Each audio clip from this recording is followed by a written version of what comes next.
I'm a YA urban fantasy writer, so I have a lot of magic and hardly any magic systems in my books. And my latest book comes out tomorrow, and I'm very excited. And I think that's all. I'm Brian Lee Durfee. I'm the author of The Forgetting Moon, published by Simon & Schuster Saga Press. It's been out for a year or two, and book 2 is The Blackest Heart. It's coming out February 26th, which is in a week and a half. But the Barnes & Noble over here in the dealer's room has pre-release copies of them already, so... And I actually went and bought one because I don't have my publisher hasn't sent me my box yet, so I was like, this is the first time I've actually seen it. I just want to know how many words. Like, this is wow. Okay. I've been staring at it since we sat down. I'm like, whoa. Okay, sorry. My name is Devri Walls. I'm a young adult fantasy author. I have written 6 novels to date. Venator's Magic Unleashed is my first national release, which was very exciting. And book 2 will be dropping April 30th, so we are gearing up for that. I'm Kathryn Purdie. I am the author of the Burning Glass trilogy with HarperCollins, and then I've got a new duology coming out with them, the first one in about a year from now, called Bone Grace. They're young adult fantasy. My name is Mary Robinette Kowal. I write science fiction and fantasy. My first series is The Glamorous Histories, which is basically Jane Austen with magic.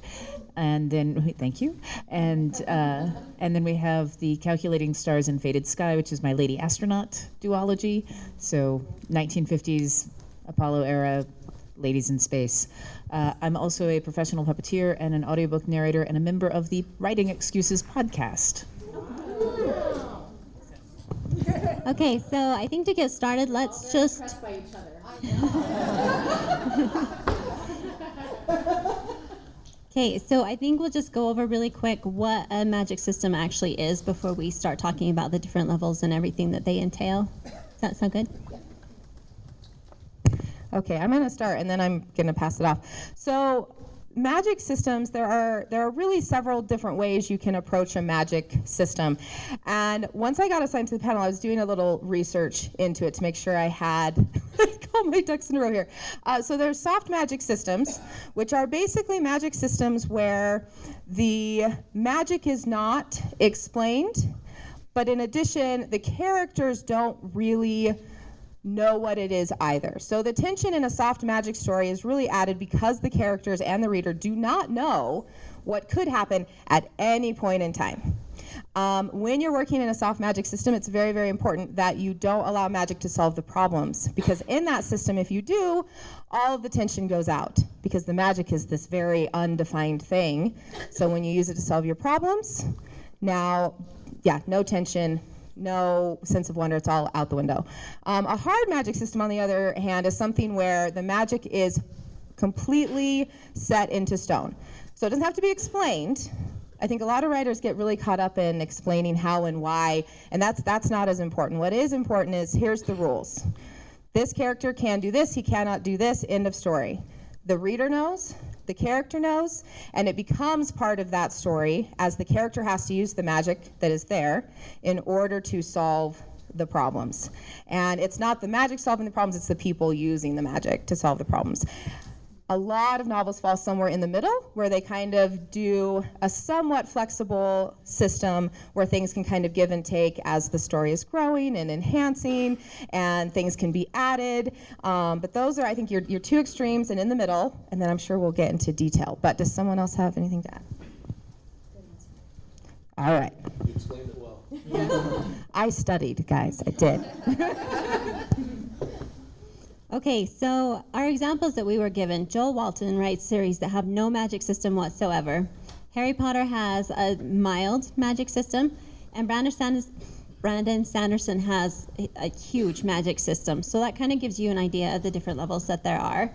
And so our main question is, how do you write magic without a magic system in your books? Okay, so specifically in my books, it starts out where the characters believe in magic with all their hearts. They've just never seen it, ever, in their lives. And this is comparable to us today here on the earth. We have the characters in my book, they have these ancient scriptures that talk about magic, magic weapons, magic stones, magic heroes, but they don't see them today. It's similar to, Moses parting the Red Sea, or any of the miracles of the Bible today. In our day, that seems like magical stuff. There are people that fervently believe it, they've never seen it. Or maybe some have. Maybe some do see stuff like this. And that happens in my books too, is like some people in my books think that they see visions or think that they see ghosts, but the reader doesn't really know whether they do or not. So it's kind of like a magic system that's believed in but never seen, and the whole point of the whole series, the whole theme is, will it ever manifest itself as being something that's real? That's kind of a it's having magic but without magic, if that makes sense. So in the Burning Glass series, it's a fantasy, but really the only fantastical element is that the main character is a type of empath. I never even use that word in the book. I call her an aura seer, Aura, A-U-R-A. And actually, from what I've studied about magic systems, the more obscure your magic system kind of like that is, it's actually harder than having like a cut and dry, here's like the clean rules and everything. You have to, because to me I was like, she senses aura, and to me I knew exactly what that meant, and my editor was like, well, aura means something different to everybody. So we had to be really careful with our definitions of, like when you start talking about souls and auras and things like that, it's really nebulous. And so we had to, with the more advanced systems, I can see that there are like really rigid rules, but we actually had to be very clear with our rules and the limitations of the character. And the magic does expand, so it is soft. Like she learns that she can actually, she feels and absorbs emotions, and also like hunger and pain and things like that. But as the series progresses, she learns how to use her ability to make other people feel things, like she can manipulate their emotions. So, but I had to do a surprising amount of work in revisions to really clarify the limitations, even for something really soft like that. So one of the things that I think for me as a writer is important to remember is that humans are pattern-seeking creatures. So even when we have something where, we have not, where it is a soft magic system, it's the characters, I find it unrealistic to have magic systems or magic without a system, because we apply systems to everything. Like, what is the surest way to make a bus come? Is to walk away from the bus stop, right? We all know that. That is a magic system. Okay. So Brandon Sanderson, since he was cited in there, he has this law: an author's ability to solve conflict with magic is directly proportional to how well the reader understands said magic. And people think that what he means is that you have to explain all of the magic all the time. What he's actually talking about is, if you're going to solve a problem with magic, think of it like gravity. Gravity is also a magic system. It's just that we accept gravity as science. And everyone understands that if I throw something, it's going to fall and hit the ground. So that's all you need to know if I'm going to solve the problem that way. But if I'm solving a problem with orbital mechanics, which is related to gravity, you have to give the reader a lot more information, because orbital mechanics is counterintuitive to everyday understanding about our magic system. So for me, when I am writing magic without magic systems, or when I see it well done, the characters are reacting to it and interacting with it in ways that they're treating it like gravity. It's like, I don't actually understand gravity, but I know how it works. I know the effect that it has on my life. And I will also try to extrapolate from things that I observe in ways that are often wrong, but I will try to make sense of things. And for me, when you're writing soft magic or magic without a magic system, that the characters are still going to try to make sense of it. Sorry. Sorry, just to add on that just a little bit, because I loved everything you said, so dead on. Another way of looking at that with the gravity concept is I think a lot of people do want to over-explain both backstory and magic systems. It's like, well, this can happen because, and they feel like they need to give the reader this huge explanation when you do not. And you need to assume, if you write it well, your reader's going to go with it, and you have to trust that. So if you look at George R.R. Martin, who I like to call George because someday we will be friends. I'm like, me and George. So George, when he's written this very historical feeling novel when it starts out, it's like kind of War of the Roses, and then it's, and dragons. And as a reader, you're like, wait, what? And George is like, yeah, dragons, roll with it. Okay, we got dragons. Oh, and zombies. All right, zombies. And he doesn't explain why. He doesn't give you some grand mystical, that's what it is. But then he sticks within the rules of what he's created. And I think that's, so just, it's way simpler, I think, than people try to make it. Sorry, she has a question, but I don't know if we're taking questions because I'm not the moderator. Hi. Who's the author? Oh, George R.R. Martin? Game of Thrones. Yes, Game of Thrones.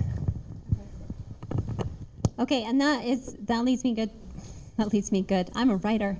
That leads to my next question, which is, if you don't have a huge magic system, do you need a lot of rules to make it work?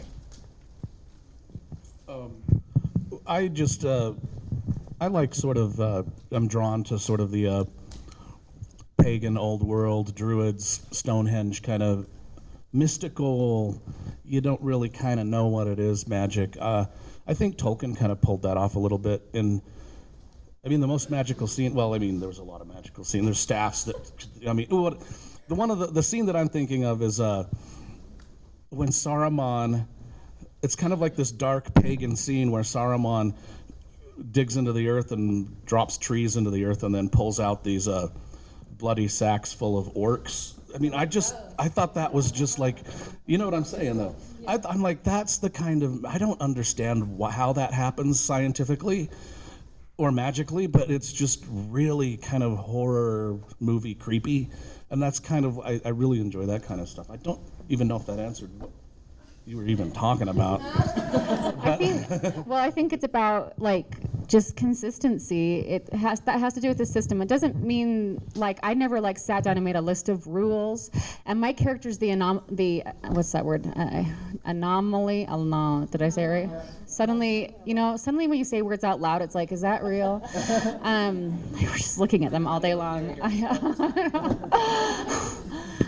So even before she develops her ability to manipulate other people's emotions, she's got things that are odd about her. But everyone knows, and she's like an outcast for those reasons. So even with her, I have to be consistent with what's normal for other Oroseers and what's her normal, and then how that changes. It's just about being consistent. And once Tolkien invented, monster sack babies from trees in the dirt, I'm trying to think of where that even comes up again in the book, because that's the only time that, but whatever you do, and your example with Game of Thrones is you just stay consistent. And sometimes when you're writing a series, the next book, you invent something, you're like, I gotta do this, but you unfortunately didn't think to set it up in the first book. But you have to kind of justify why you haven't mentioned it in a roundabout way, and then stay consistent with it. Yeah. I think the only time it's mentioned again in the Lord of the Rings is when the elf character Elrond says to one of the other characters, he's breeding orcs through some foul witchcraft, and that's all I needed to know really. I'm like, oh, okay, I get it. It's some foul witchcraft. Kind of like the Force is the Force, and Yeah. using the Force to make them. So, in answer to the question of does there have to be a lot of rules? I think the amount of rules is up to you, but you do have to keep them consistent. Once you set a rule down, you have to stick to it. And that is very important, because otherwise the reader does feel, they can see your hands all up in there, and nobody likes that. And sometimes it also gets a feeling of betrayal a little bit, which isn't nice as a reader. Oh shoot, hold on. Shoot, I was going somewhere with that. Back to you. Yes, thank you. So, I knew she had it fast. There it is. It's Yeah. gonna come back. It's gonna come back. so I think that you don't actually have to be consistent. Because we are not consistent in the real world. And again, using gravity as an example, our understanding of how gravity works has evolved over several thousand years. People used to think the everything revolved around the Earth. That was their understanding of how gravity worked, right? That was their understanding of, right. So I do think that it is quite possible for a character to have an understanding of the world and for that to change. But you have to do it on purpose. And that is where I totally agree with you, that if you cannot be inconsistent accidentally, that's going to throw the reader. But if the character is like, well, this is the way the world works, wait, it's not, then the reader is going to kind of go with you. I also wanted to talk about Numinous Magic. So N.K. Jemisin, who, if you have not read the 5th season, just buy it now. I don't mind if you do it while I'm talking. It's okay. But she feels very strongly that it's actually important to include magic that people don't understand, that doesn't seem consistent, that seems wild and untamed, because again, this is how we interact with the world. This is the way we move. Like, why does luck happen? Why do some people get the things that? All of these things, like why does the bathroom faucet, sometimes I wave my hand in front of it and water comes out, sometimes it doesn't. Like, why is that? I'm sure there's science under there, but why? But why is that? And so she feels like it is important to include magic that defies expectations in order to maintain that sense of wonder. But then I circle back to Sanderson's law, which is that if you're going to solve a problem with it, that's where we have to have something where the reader knows how it works.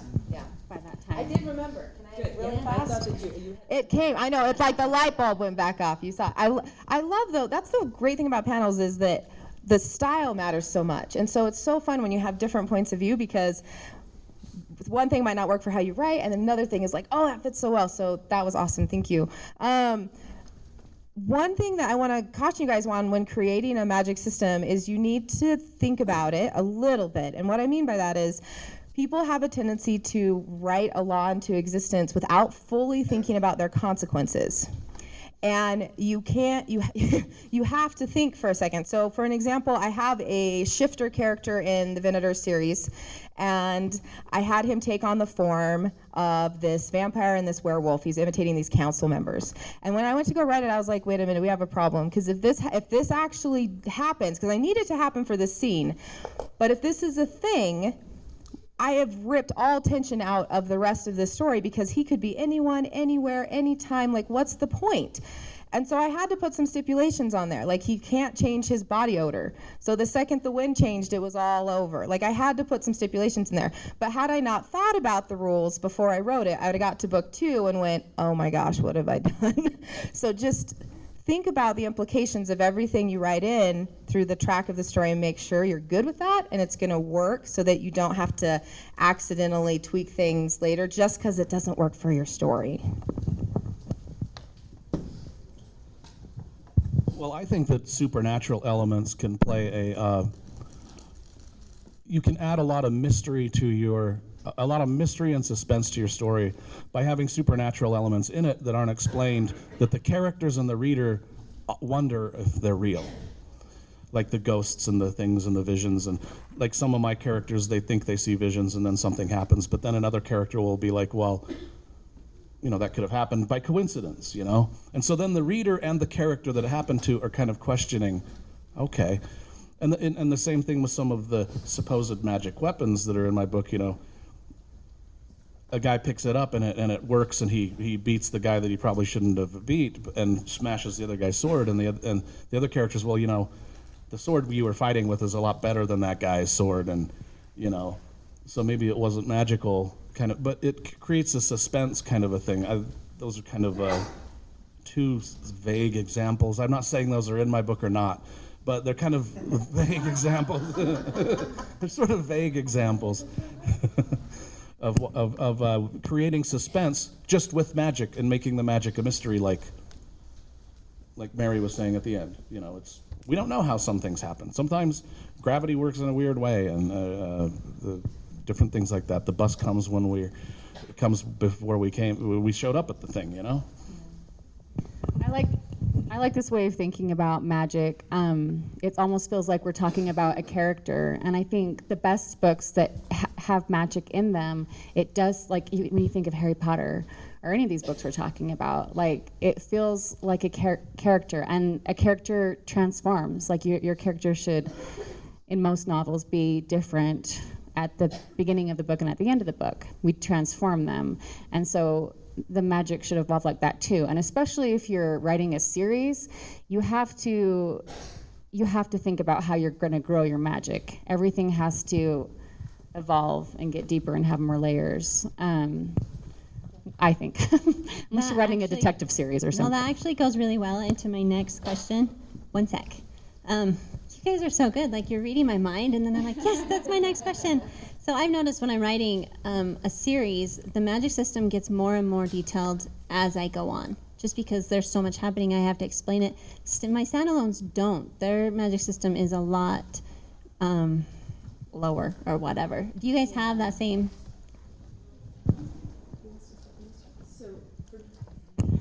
For me, it's about the reason that I find that happens is because the same reason that the world building gets deeper and richer, and the character cast list often gets longer.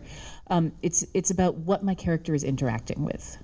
Like, the magic system itself is just a tool, and the more my character uses the tool, the more things that I explain it can be used for. Like, my cell phone, which again is a magic system, like, I have no idea how this thing actually works. This is my magic talking rock. It can take photos. It can do all of these things. The more I use it, the more there are things that I use it for, and the less I use it for the thing that it was actually designed to do, which is to talk to people. And I feel like that's a similar thing with magic in books, but I think part of the reason it happens is because when our characters are solving problems using magic, they are often having to use the magic for things that it was not originally designed for. And that allows them to discover things that the magic can do that they didn't know that it could do originally.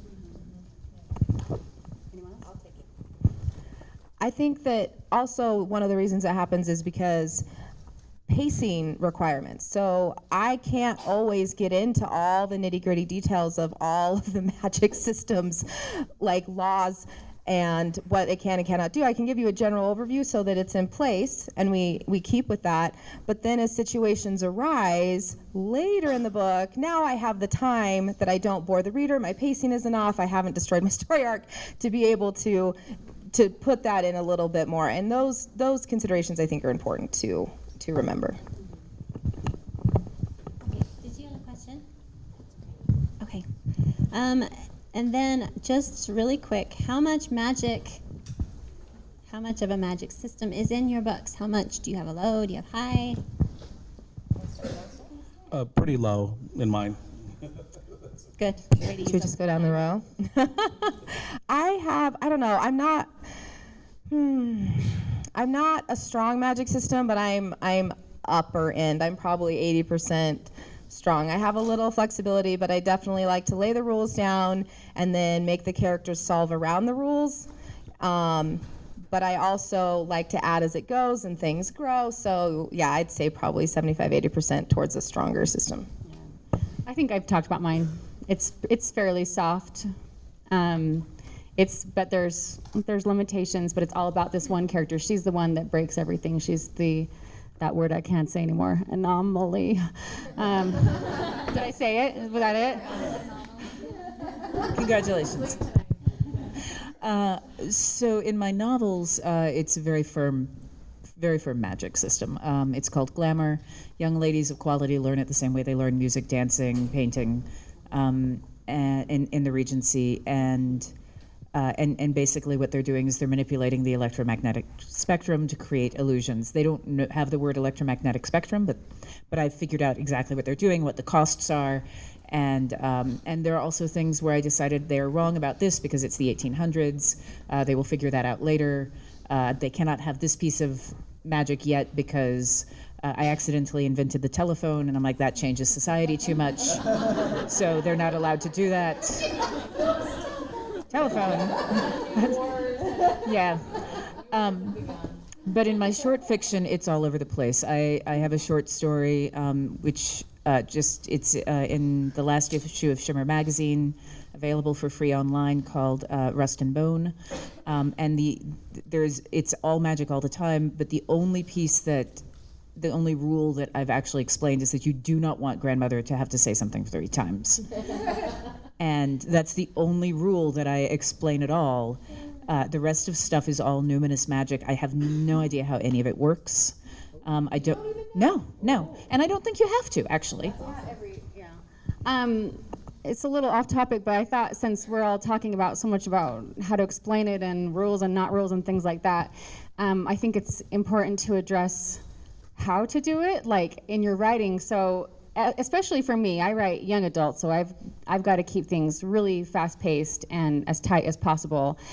I rely really heavily on showing, and to show, like, the more we can just show how it works and show the consequences of what happens when they breach a limit or hit up against something, then that's why we read books, right? To experience it rather than just be told it.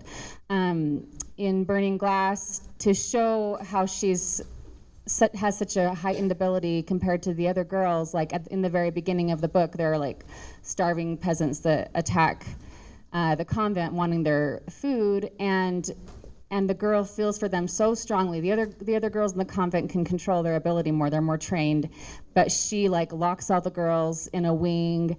She runs out in the snow trying to like let all these peasants with like weapons into the convent, because she feels their need of hunger and starvation and their desperation.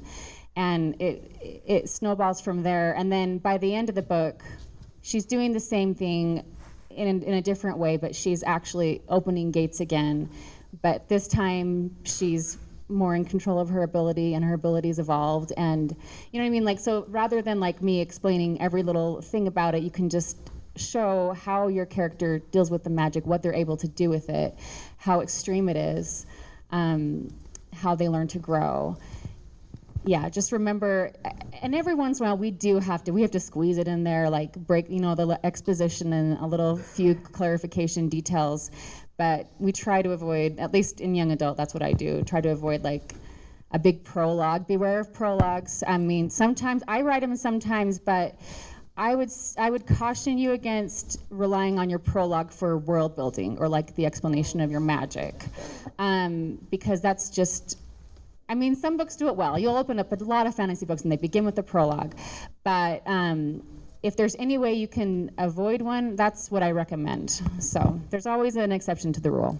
But one thing you guys both hit on that I think we haven't addressed is cost and limitations. And you both used the words, and you have to, unless you're in a soft magic system, like super soft, it's imperative that there are costs, there are consequences, there are limitations, because anything that's limitless, any abilities, anything, you have no tension. Why? Like, we don't care. They can go forever. So always make your limits and your costs and your consequences. She's going to tell me no. I am going to tell you no. Because, yeah. Because I am always cautious about any thing where we say you have to do this thing. I tend to prefer stories in which the conditions you've described are where we know the costs. I tend to write those. But I don't think you actually have to know them, and I don't think that they actually have to exist for there to be tension in a story. What are the laws in an average fairy tale? Like, take a fairy tale. What is the cost? In Cinderella, what is the cost of making her ball gowns? There's no cost. There is no cost to the ball gown. There's no cost to the carriage. There's a consequence if she doesn't come back by midnight. That's the only rule that we've got, though. But it is there. But it is the only rule that's in that. Hansel and Gretel. What are the rules of the witch's power? That we have no idea, right? Yeah, I would argue though that those are side characters and not the main characters, and so it's a little bit different But I think your point is I'm getting sweaty sitting in between these two. It's getting heated up here now. I need to go out to lunch with her so we can, I love it, because it's such a different viewpoint, which is so refreshing, and I love it. And I do agree with you that I usually don't like the hard, fast rules. You can't ever do this, because every rule can be broken. So yeah, I love that you pointed it out. Don't get sweaty, it's fine. On the type of story, if we were like doing a retelling, we'd probably have to, I don't know if a modern day audience would swing with that as much, but there's always the exception to any rule. Yeah, for sure.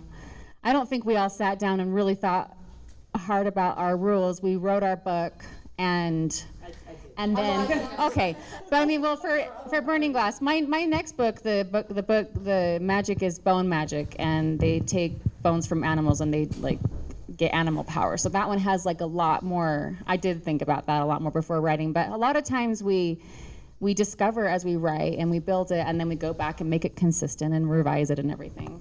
Yeah, that's kind of what I wanted to follow up on was there's no hard and fast rules to this. It's like creating a character. There's no hard and fast rules of creating great characters or great plots. It's all what you do is what she kind of said. You write down what you love, and then it either works or it doesn't, and you go back and you kind of tweak it and fix it and your readers will tell you if something is awful But yeah, I mean, if you guys out there are writing magic systems, I mean, I just suggest you whatever outrageous thing you can think of, if that's what you're into and that's what excites you to start writing, just do it, and at some point someone will tell you, well, maybe you shouldn't have, but it doesn't matter because you did it and you can learn from it and you can do something different the next time. But yeah, just always remain excited about doing it, and I think that's kind of what you were saying. I mean, in stories like Jack and the Beanstalk, it's and it's Sanderson's law again. We know the direct proportion. We know that if you throw the beans down, Beanstalk is going to grow because they're magic beans. How do they do that? What are the rules of that? We have no idea, right?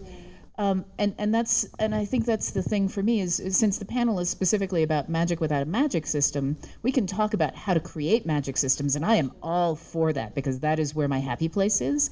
But because I do sit down and I'm like, okay, so glamour, and this is the language, and it's French, and it's using textile, but the harder thing I think is how do you maintain tension when you aren't giving them a system, and I think it is just letting people know what the consequence is if there is if it's going to have an effect on the plot, and otherwise, it's like, why does that harp sing? I don't know.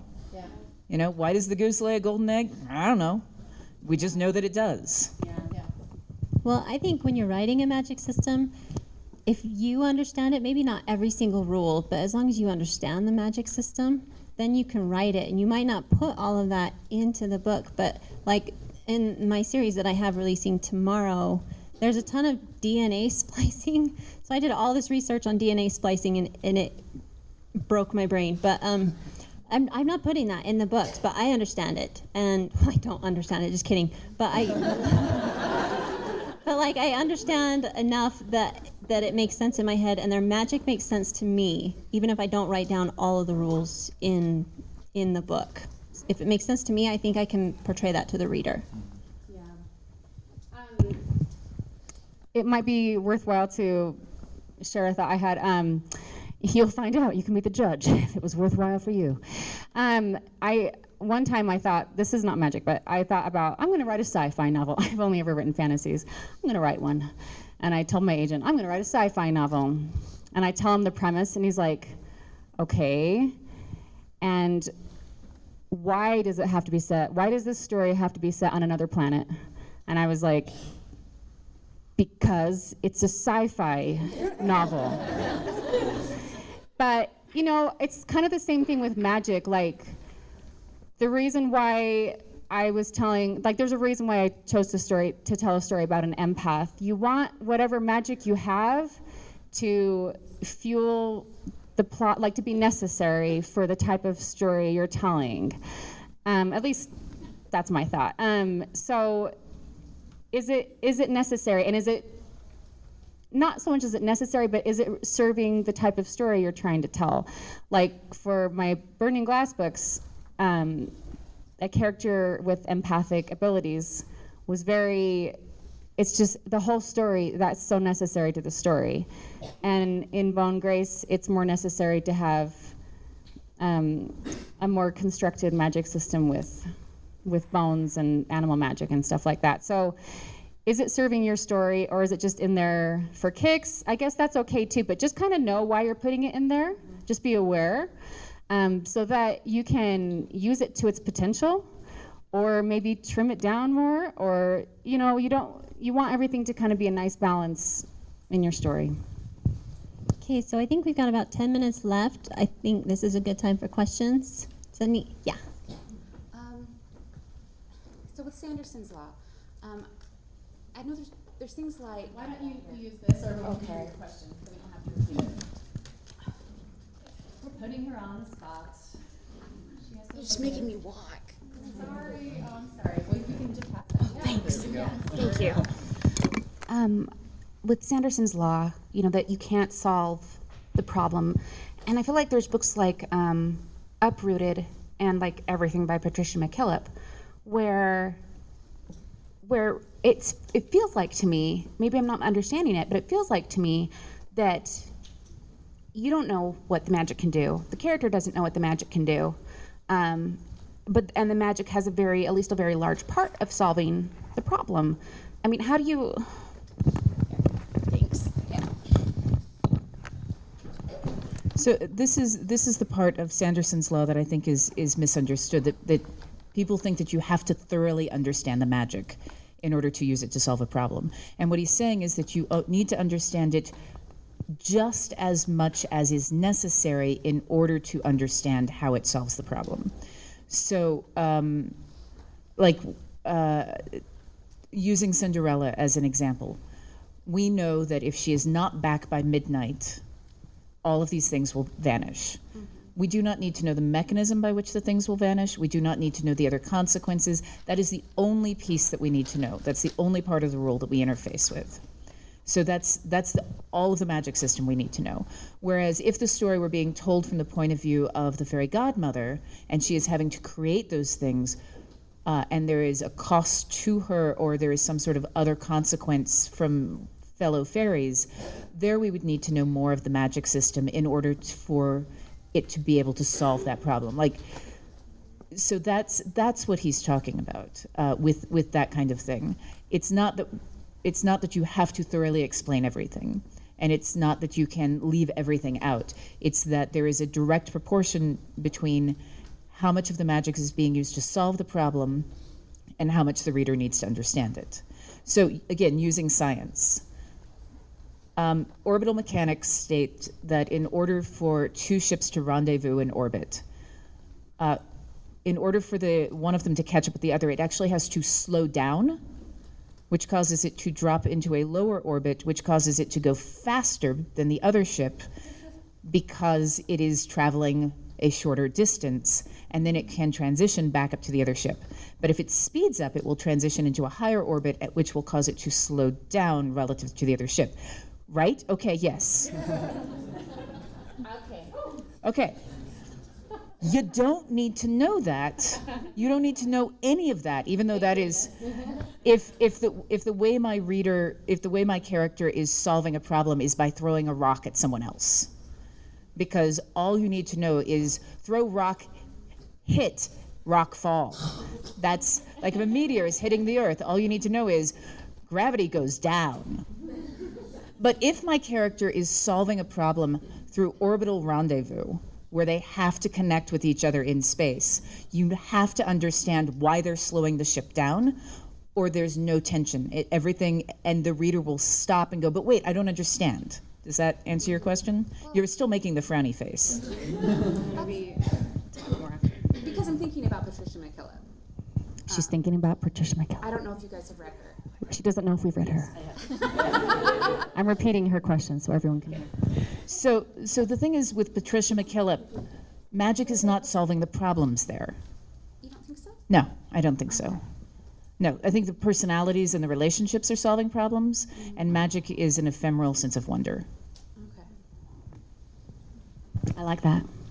I'm going to cross-stitch that. Magic is an ephemeral system of wonder. Shout. How would you change your process, or would you change it at all, if you wanted the magic to be used by the antagonist as opposed to the protagonist?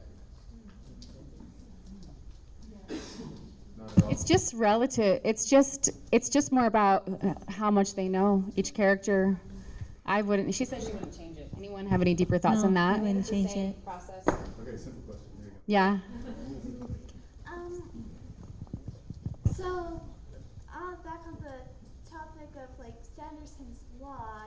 We're going back to Sanderson's law. It is giving us all lots of thought. So I'm just. Do you want this? It's going to be a long question, or should I just repeat it? Microphone. You can sit down. So, what I'm wondering is, does magic actually have to be explained if magic is just something where you go do something, and sometimes that something helps and most of the time it doesn't?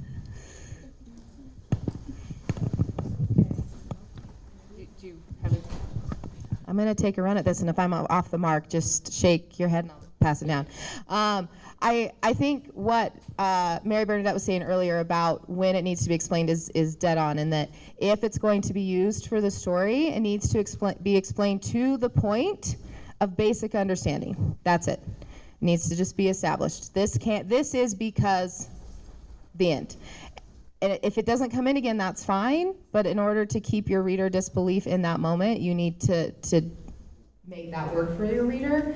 So I would say, yes, even if it's slight, it needs to be explained in proportion to the amount you're using it. Or shown. Or, yeah, shown would be the better terminology for what I just said. Thank you. Sorry. No, you're. I don't yes. want everyone like explaining. Yes, explaining please their write down voice. point A. So- No. Yeah, just show Yeah. them. Show them, absolutely.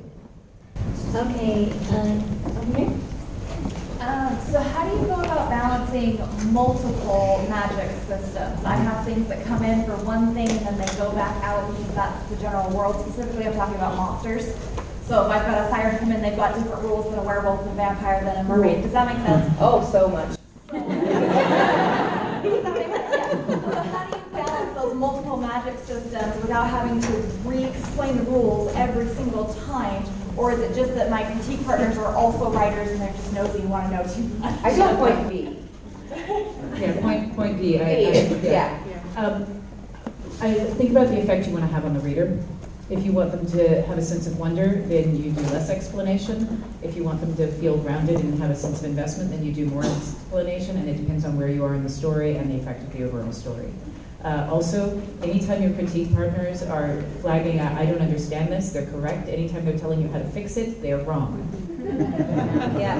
And I think as long as in your hopefully first or second chapter you establish that your world is a world with multiple monsters and they do different things, as long as your reader is grounded in that there can be change and differences somehow, you know what I mean? Like, then and then you just show how a different monster attacks different people and different, you know what I mean? Your reader just needs to be grounded somehow. We can talk after. Yes. That's big, but yes, we can talk. Okay, and another question? Do you use a different set of rules when you're working with superpowers? Since it's not usually a magic system, but each different character has a different special ability that makes them stronger than supposedly. Yeah, I mean, that's the kind of thing that we were talking about, where it's. He's not asking a question about superheroes. Yeah, do you have to do things with superheroes where everybody has a different, essentially, magic system? Are the rules the same? And yeah, it's like if you're going to use their power to solve a problem, the reader needs to know about that power and the consequences, the weaknesses beforehand. Right. Otherwise, they'll feel cheated. Right.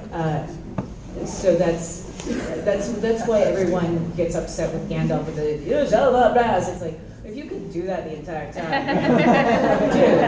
a lot of things could be. Why not eagles? I mean, this could all have been over already. But the Eagles, guys. Probably have time for one more question.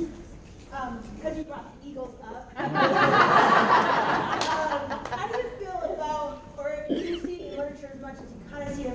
where there's a trend to be more pedantic about magic systems. For example, the new Beauty and the Beast spent a lot of time explaining things that people kind of nitpicked over the years that didn't really impact the story. And I feel like you see that a lot more sometimes, especially with fairy tale retellings or revivals of old properties. So what's your question about? So do you see that in novels where readers are becoming kind of nitpicky and pedantic when dealing with certain magic systems? If you read your reviews, you get a lot of Yeah, you're never gonna like satisfy anybody, like everybody. Yeah. Hopefully somebody. One.